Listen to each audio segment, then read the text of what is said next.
Hare Krishna. Now we will read from the Nectar of Devotion, chapter 40, entitled Reverential Devotion of Sons and Other Subordinates. The Nectar of Devotion was written by His Divine Grace A.C. Bhaktivedanta Swami Prabhupada, and it was published by the Bhaktivedanta Book Trust. True reverential devotion is exhibited by persons who think themselves subordinate to Krishna, and by persons who think themselves sons of Krishna. The best examples of this subordination are Sarana, Gada, and Subhadra. They were all members of the Yadu dynasty, and they always used to think themselves protected by Krishna. Similarly, Krishna's sons, such as Pradyumna, Charudeshana, and Samba, felt the same way. Krishna had many sons in Dwarka, and he begot 10 sons by each of his 16,108 queens. And all of these sons, headed by Pradyumna, Charudeshana, and Samba, used to think themselves always protected by Krishna. When Krishna's sons dined with him, they would sometimes open their mouths for Krishna to feed them. Sometimes, when Krishna would pat one of his sons, the son would sit on Krishna's lap, and while Krishna was blessing the son's head by smelling it, the others would shed tears, thinking how many pious activities he must have performed in his previous life. Out of Krishna's many sons, Pradyumna, a son of Krishna's chief queen Rukmini, is considered the leader. Pradyumna's bodily features resemble Krishna's exactly. Pure devotees of Krishna glorify Pradyumna because he is so fortunate, like father, like son. There is a description in the Harivansha of Pradyumna's activities when he kidnapped Prabhavati. Pradyumna addressed Prabhavati at that time and said, quote, "My dear Prabhavati, just look at the head of our family, Sri Krishna. He is Vishnu himself, the supreme driver of Garuda, and he is our supreme master. Because we have become so proud and confident of his protecting us, we sometimes do not even care about fighting with Tripurari, Lord Shiva." End quote. There are two kinds of devotees engaged in devotional service with awe and veneration: the Lord's subordinates and his sons. The servitors in the abode of Dwarka always worship Krishna as the most respectable and revered personality of Godhead. They are captivated by Krishna because of his super excellent opulences. The members who always thought themselves protected by Krishna would readily convert their conviction into practical demonstration, because it was sometimes found that the sons of Krishna acted very unlawfully in various places, but were nonetheless given full protection by Krishna and Balaram. Even Balaram, the elder brother of Krishna, sometimes unknowingly offered respect to him. Once when Krishna came before Lord Balaram, Krishna was anxious to offer his respects to his elder brother. But at that time, Balaram's club was lowered down upon Krishna's lotus feet. In other words, the club in Balaram's hand offered his own respects to Krishna. These feelings of subordination, as explained above, are sometimes manifested as anubhava. When demigods from the heavenly planets came to Sri Krishna, all of Krishna's sons followed them, and Lord Brahma sprinkled water from his kamandalu upon them. When the demigods came before Krishna, the sons, instead of sitting on golden chairs, sat down on the floor, which was covered with deerskin. Sometimes the behavior of Krishna's sons appears similar to the behavior of his personal servants. For example, the sons used to offer their obeisances. The sons used to offer their obeisances. They were silent, submissive, and gentle, and they were always ready to carry out Krishna's orders, even at the risk of life. When present before Krishna, they bowed down on the ground. They were very silent and steady, and they used to restrain coughing and laughing before the Lord. Also, they never discussed Krishna's pastimes in conjugal love. In other words, devotees who are engaged in reverential devotional service should not discuss the conjugal love affairs of Krishna. No one should claim his eternal relationship with Krishna until he is liberated.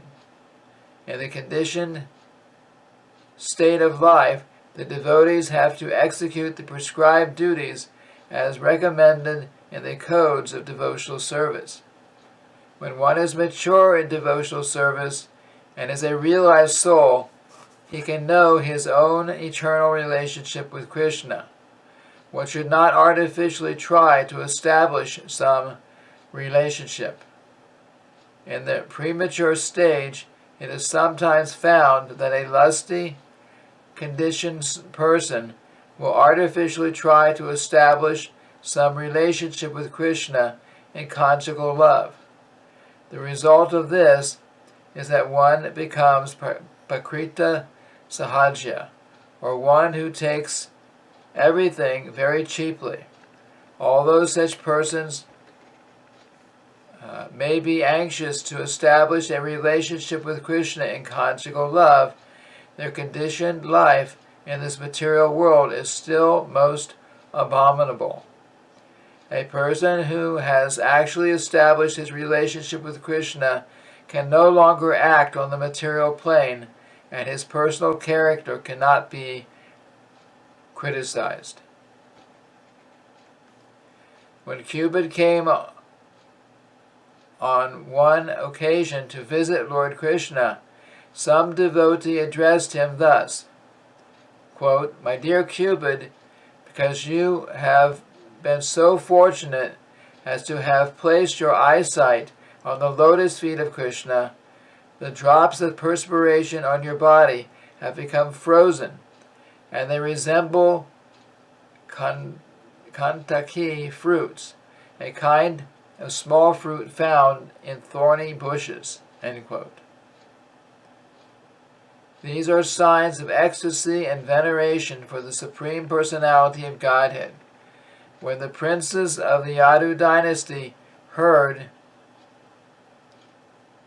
the vibration of Krishna's Panchajanya conch shell, the hairs on their bodies immediately stood up in ecstatic jubilation. It seemed at that time that all the hairs on their bodies of the princes were dancing in ecstasy. In addition to jubilation, there are sometimes symptoms of disappointment. Pradyumna once addressed Samba with these words, quote, "My dear Samba, you are such a glorified personality. I have seen that once when you were playing on the ground, your body became covered with dust. Yet our Father, Lord Krishna, still took you up on his lap. But I am so unfortunate that I could never get such love from our Father." End quote. This statement is an example of disappointment in love. To regard Krishna as one superior is called reverential feeling. And when, in addition to this, a devotee feels that Krishna is his protector, his transcendental love for Krishna is increased, and his combined feelings are called reverential devotion. When this steady reverential devotion increases further, it is called love of Godhead in reverential devotion. Attraction and affection are two prominent symptoms of this stage. In this reverential devotional attitude, Pradyumna never talked to his father in a loud voice. In fact, he never so much as unlocked the lips of his mouth, nor did he ever show his face filled with tears. He would always glance only at the lotus feet of his father.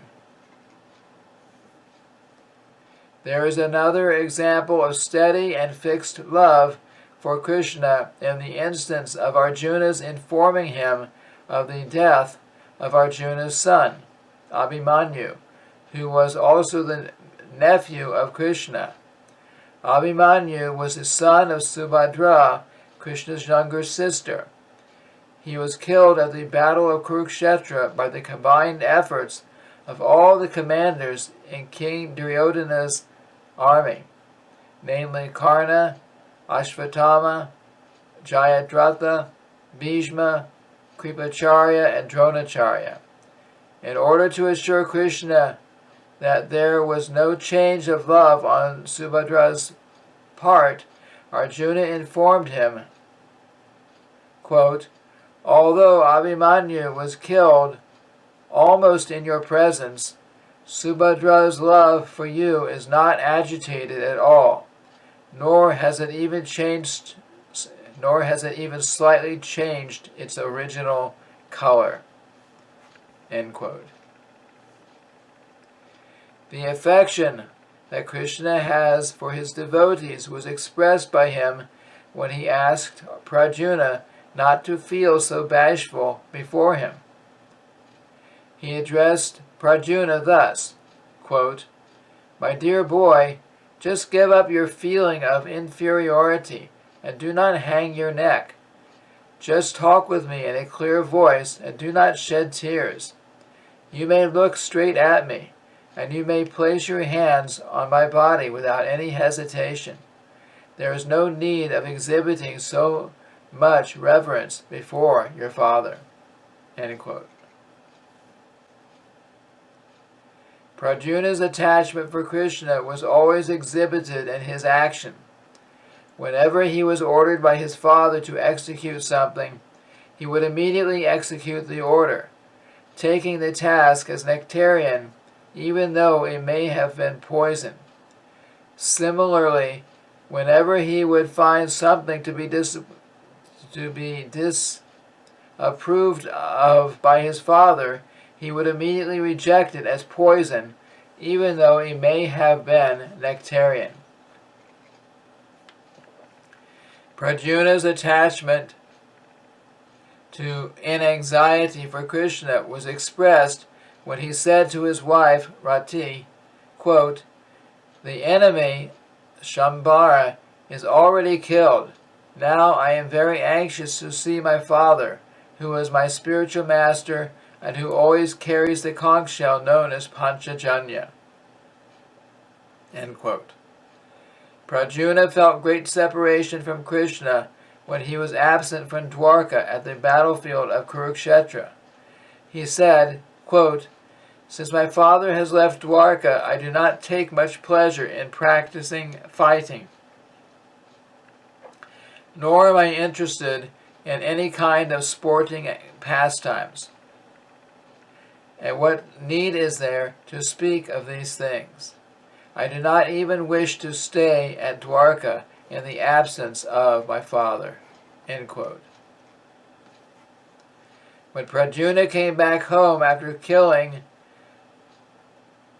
Shambarasura, and saw his father Krishna before him, he at once became so overjoyed that he himself could not understand his joy on that occasion. This is an instance of success in separation. A similar satisfaction was observed when Krishna returned from the battlefield of Kurukshetra to his home at Dwarka. All of these sons were so overjoyed that out of ecstasy they repeatedly made many mistakes. These mistakes were a sign of complete satisfaction. Every day Pradyumna looked over Krishna's lotus feet with tears in his eyes. These signs of reverential devotion on the part of Pradyumna may be described in the same way they have been described in the cases of other devotees. So this ends the reading of the 40th chapter of Nectar of Devotion, entitled Reverential Devotion of Sons and Other Subordinates. Thank you very much. Hare Krishna.